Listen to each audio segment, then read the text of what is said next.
Good morning, everyone. So today Elena and I will talk about the determinants of food and nutrition security.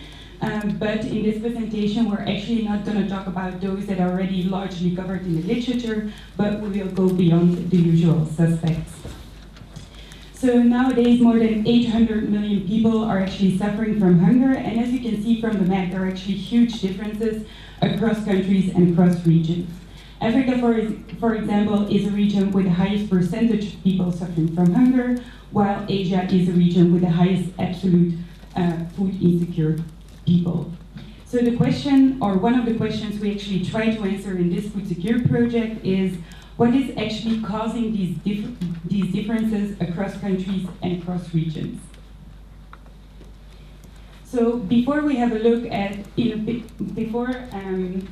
I discuss in a bit more detail the determinants of food and nutrition security, let's first have a look at the evolution of undernourishment in the past 2 decades in Sub-Saharan Africa, Asia, and Latin America. So what we did is we actually plotted the undernourishment rates against GDP per capita, and you will see it evolving over time. So the blue dots are actually the Sub-Saharan African countries, the red dots are the Latin American countries, and the green ones are the Asian countries. The size of each dot is related to the population size in the country, so the 2 big green dots are actually India, representing India and China. So undernourishment will actually be falling over time with GDP per capita increasing, but as you can see, there is a lot of variation in the path that actually countries follow. So it is clear that GDP is correlated with undernourishment, but at the same time there are also a lot of other factors that might be explaining why some countries are actually moving faster than others, or why some countries you see a jump up in undernourishment over time. So as you probably all know, food security is a very complex and also a multidimensional issue. It had many different drivers at different levels of aggregation, and so over time there was actually a large literature developed on these determinants of food security, and among others like income, human capital, health, environment are extremely important in the fight against hunger. But as I already said in the beginning of the presentation, so in this presentation we will actually not replicate or summarize what is already done in the literature, but we're actually going to focus on 3 important drivers that are still poorly understood. So I'm going to focus on the impact of political reforms and trade reforms for food security, while Elena will discuss in a bit more detail the role of culture, religion, and beliefs in the context of food security. So the first paper actually looks at the link between political reforms and food security, and more specifically, we're actually going to try to answer the following question. So whether a transition from an autocracy into a democracy improves food security over time. So the basic theoretical model that might explain the link between the two is the median voter model. And so the median voter theorem actually states that our government policies are determined by the median voter. And from the moment electoral competition increases, we see that the politicians will actually try to buy the votes of this median voter by providing him public goods. So if this median voter attaches more value to food insecurity issues compared to the elite that was actually ruling in this autocracy, we will actually see that the democratic transition will increase food security. But there might be a lot of confounding factors you might think of that make this relationship between political reforms and food security much more complex than what is actually presented by the median voter model. I will give you 2 examples. For example, our democracy might be captured or constrained. So because of this democratic transition, we might see that there is a theoretical change in the political power structure, but this does not necessarily imply that there is also a de facto change in power. So this might be because the elite that was ruling in this autocracy might still influence the policies through lobbying, or because it still controls the local law enforcement. So in this case, we might, for example, not find an impact of democratization of food security. Another example is that also the elite ruling in autocracies actually has incentives to stay in power, and it might actually also care about food security issues because it wants to reduce the probability of a revolt against the regime. So it's not very clear what the impact of a transition will be from a more theoretical point. So therefore, we actually performed an economic analysis. So to analyze the impact of a political reform on food security, we actually made use of the synthetic control method. It's quite innovative method that was developed by Abadi and Garciabal in 2003 and then further extended by Abadi and its co-authors in 2013. So it's actually an econometric tool that allows us to construct the best possible counterfactual that we then can compare to our country that is experiencing this democratic transition. So what does this synthetic control method do? So it actually compares the evolution in food security over time between a country that is experiencing this transition and compared to the evolution in food security over time of this best counterfactual. And this best counterfactual is also known as the synthetic control, which is actually a weighted average of all our permanent autocracies. It is, the weights are actually based on the pre-treatment variables, and it is constructed in a way that it minimizes actually the sum of the squared differences between the treated and the untreated units. So to make it a bit more clear, so again, it's a method that evaluates the impact of a political reform by comparing the trend in food security between the synthetic control, which is here represented by the dotted line, and the treated country, which is represented by the solid line. So in the pre-treatment period, you actually see very clearly from the graph that the food security levels are similar in the treated country as in the synthetic control country. And this is by construction, because we constructed the weights in such a way that they follow the same path over time.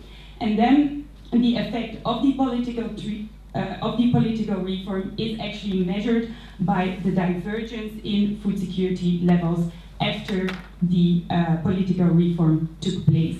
So you see that after 10 years, food security levels are actually much better in the treated country than in the synthetic control country. So what did we find? We find that from the 32 case studies that we invested, that there was a positive and a significant relationship between political reforms and food security for 10 countries. We couldn't find an impact for 11 countries between food security and political reforms, and for the remaining 11 countries, we actually couldn't construct a good synthetic control. So it's very clear that the results are very heterogeneous, and it really depends from case to case what will happen.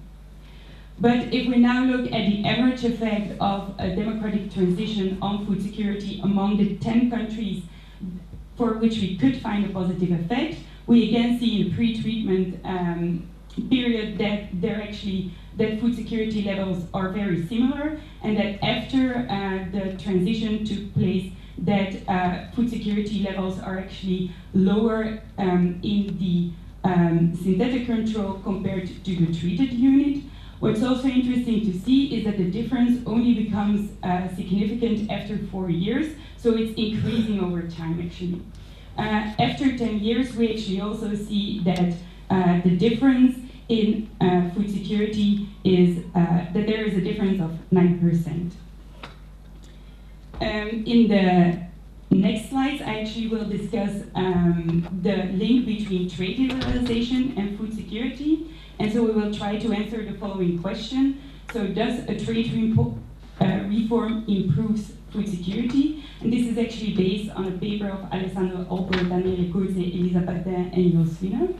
And so actually very similar to the political reform, we also see that predictions from the trade theory are actually quite ambiguous. So trade is important for food security because it balances out the domestic supply and the domestic demand for food. It also increases the access for consumers to the international market. It also increases the efficiency and also the research allocation of scarce goods, and it creates new opportunities for innovation and productivity growth, which is extremely important for the farmers, of course. But trade might also be detrimental for food security. As you yesterday pointed out, we have winners and losers. It all depends whether you're a net consumer or a net producer, and it might also affect your inequality. In addition to this, trade might also increase the risk through imported price volatility. So in this paper, we actually did more or less the same as in the political reform paper. We had a sample of 40 countries and we applied the synthetic control method. Also here you see that in the pre-treatment period, food security has the same levels in the treated country as in the synthetic control method. And from the moment this trade liberalization happens, we see that food security levels are diverging. So also here we have very heterogeneous effects. For 20 out of the 40 countries, we actually could see that trade reforms increased food security. On average, there was an increase of 19% compared to the synthetic control after 10 years. But it also had, for 19 countries, we actually couldn't find an effect on food security. And then there was one exception, which is South Africa, for which we found actually that trade reforms were reducing food security, but this was due to the HIV diffusion. So as a conclusion, on average, we see that political reforms and trade liberalization are actually good for food security, but the effects are strongly heterogeneous and are actually depending on the country.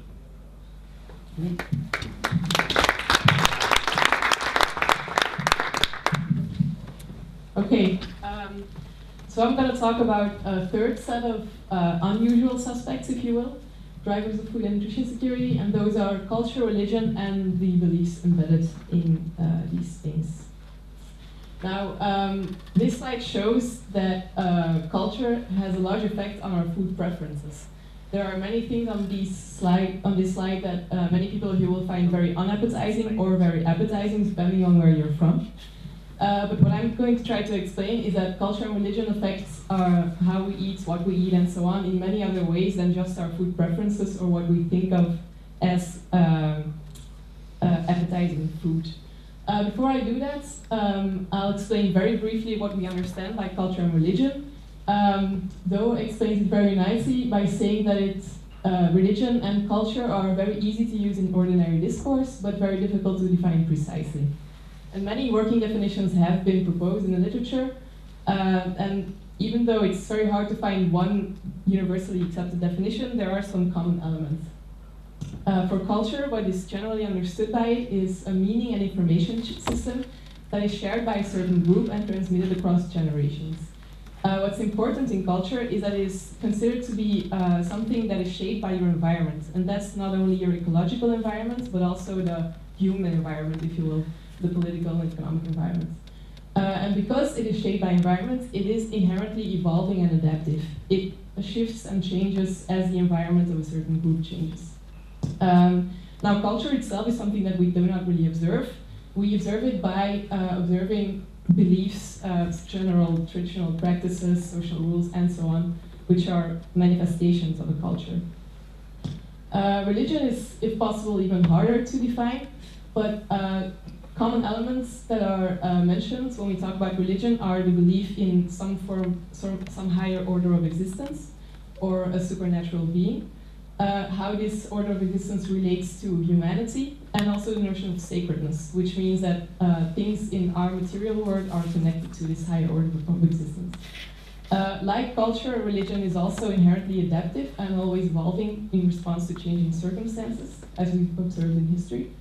And it is also manifested in very specific beliefs and social rules.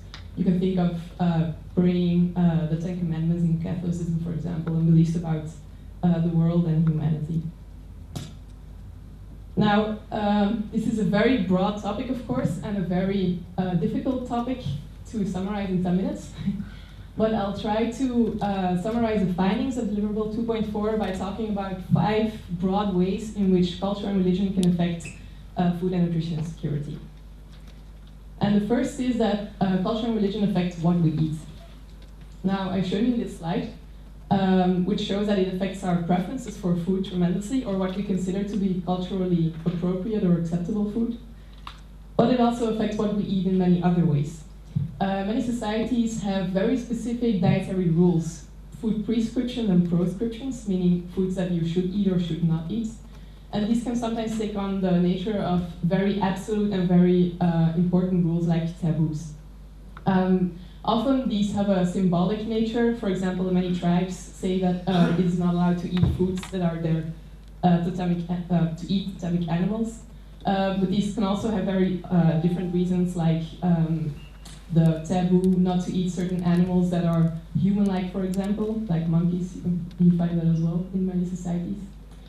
Now, why is this important for food and nutrition security? Because many studies have argued that actually these dietary rules, and especially the proscriptions, what you should not eat, prevents people from eating nutritious foods.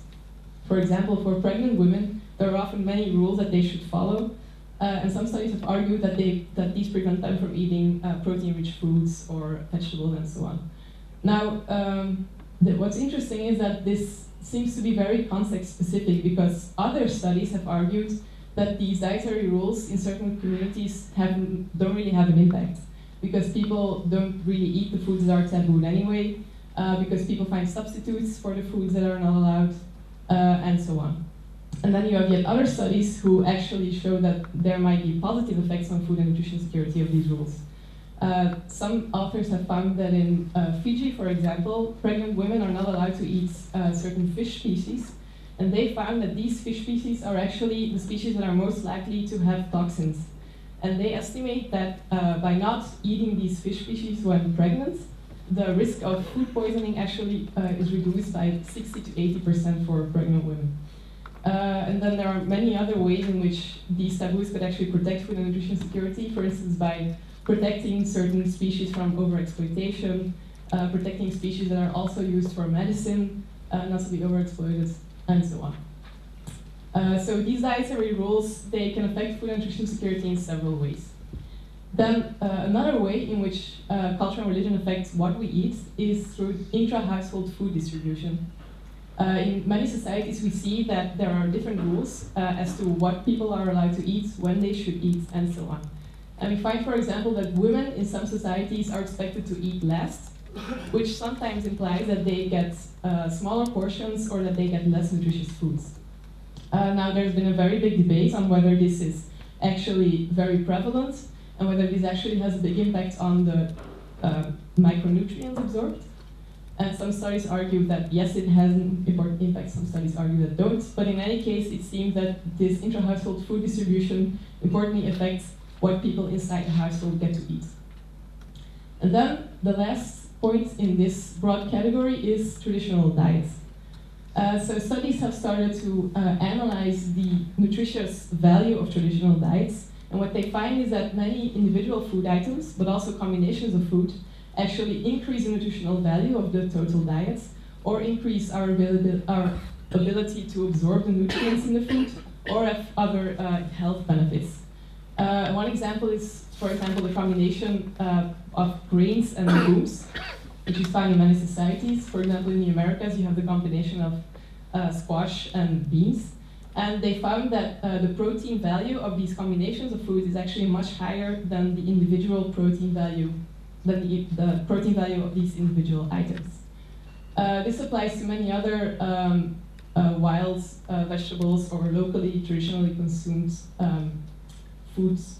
So what these authors are arguing is actually that traditionally consumed foods and local foods may be an important source for nutrition, and that it's currently under-researched and also underutilized. Of course, when we talk about especially wild foods, we need to take into account issues of food safety. And we need especially a careful assessment of whether these foods are actually nutritious and whether they are toxic in any way or have any other disadvantages. Then the second broad way in which food and nutrition security affects, in which culture and religion affect food and nutrition security is how we eat. And basically by that I mean how we process food and how we prepare food, cooking for example. Several studies have also started to analyze traditional processing and preparation techniques. And what they find is actually that there's a huge body of knowledge in these traditional food systems that allows people to increase the nutritional value of their food or decrease the anti-nutritional value, decrease toxins and other anti-nutritional substances. And it also allows people to store food for a longer time. Fermentation techniques are a very good example of things that increase the nutritional value of food and allow people to store it for a longer time. Now, the importance of this is well illustrated by the example of cassava, which is consumed all over the world. And cassava contains low quantities of cyanogen naturally, which is a very powerful neurotoxin. Now, some authors have compared the processing techniques of cassava in Brazil and in West Africa with the techniques in, for example, East Africa and Southern Africa.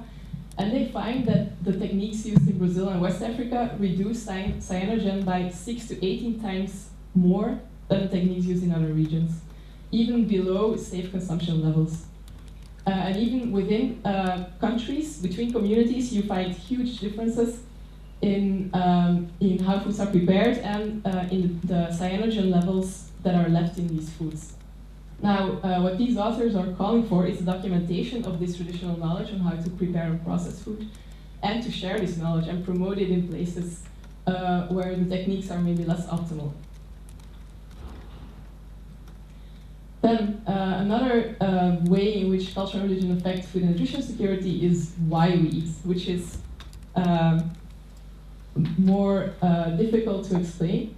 But in a sense, eating and food both has a biological function and a cultural function. The biological function is simply to give us energy and nutrients, and the cultural function is to affirm social relations, affirm our identity.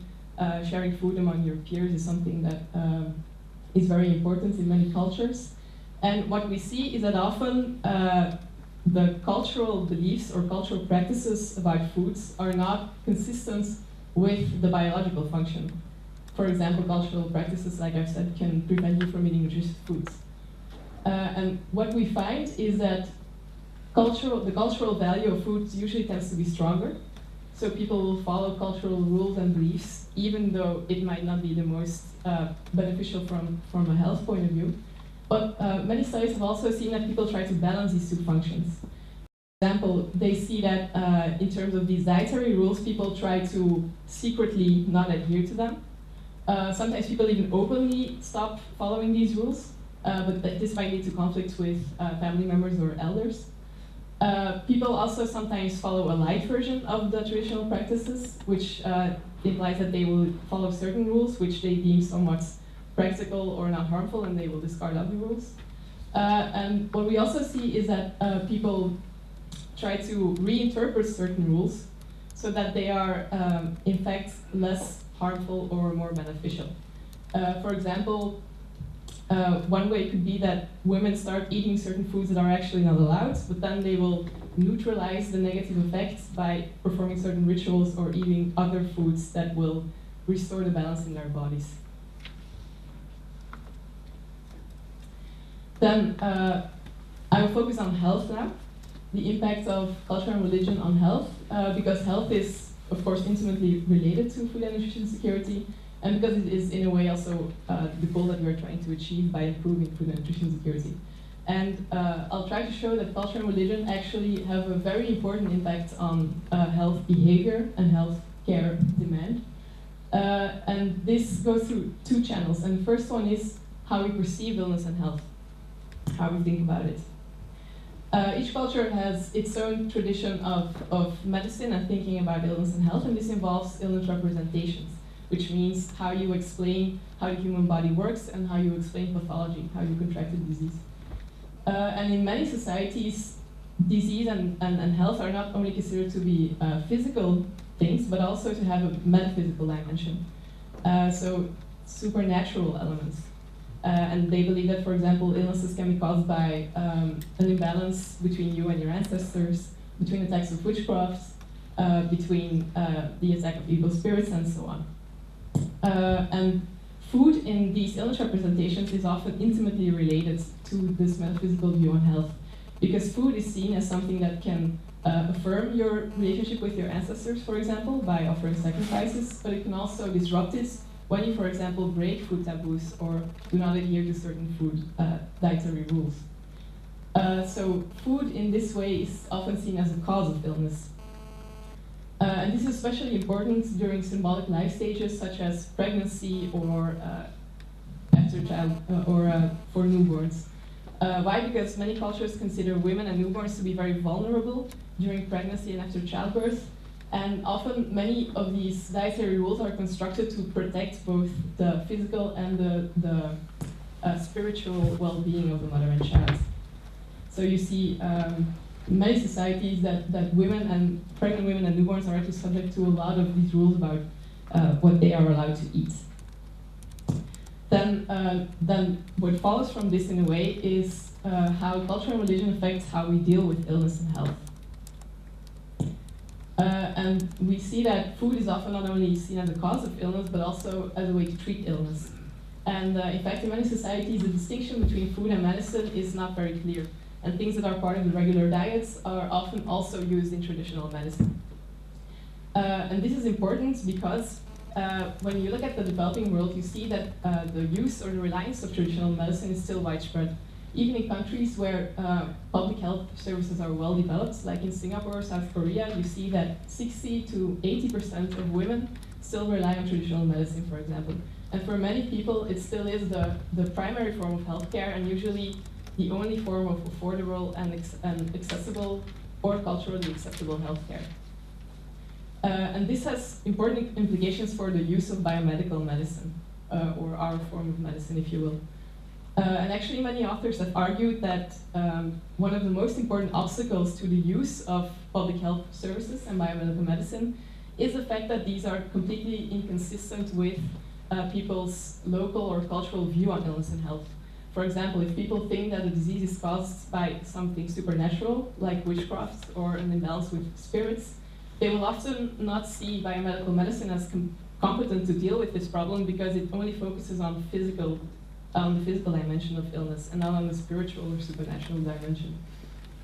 Now, you might think that this implies that there is some sort of inherent incompatibility between traditional and biomedical medicine, but actually many authors have argued that these can be made compatible by giving cultural training to healthcare personnel, by creating a better collaboration between traditional healers and public health services, and so on.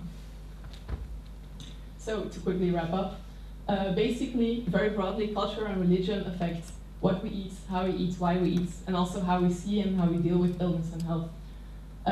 And the literature seems to indicate that these are important determinants of food and nutrition security, but yet they remain quite absent in research and policy making. Why this is probably because it is such a difficult concept to study. There are conceptual difficulties in defining these things, in how to measure them, the fact that they are extremely context-specific, and also empirical difficulties in how are we going to measure this, and the fact that you actually need interdisciplinary research and a very holistic framework to find out the total impact or the overall impact of these things on food and nutrition security, since there are so many pathways and so many different effects. And I'll stop here. Thank you.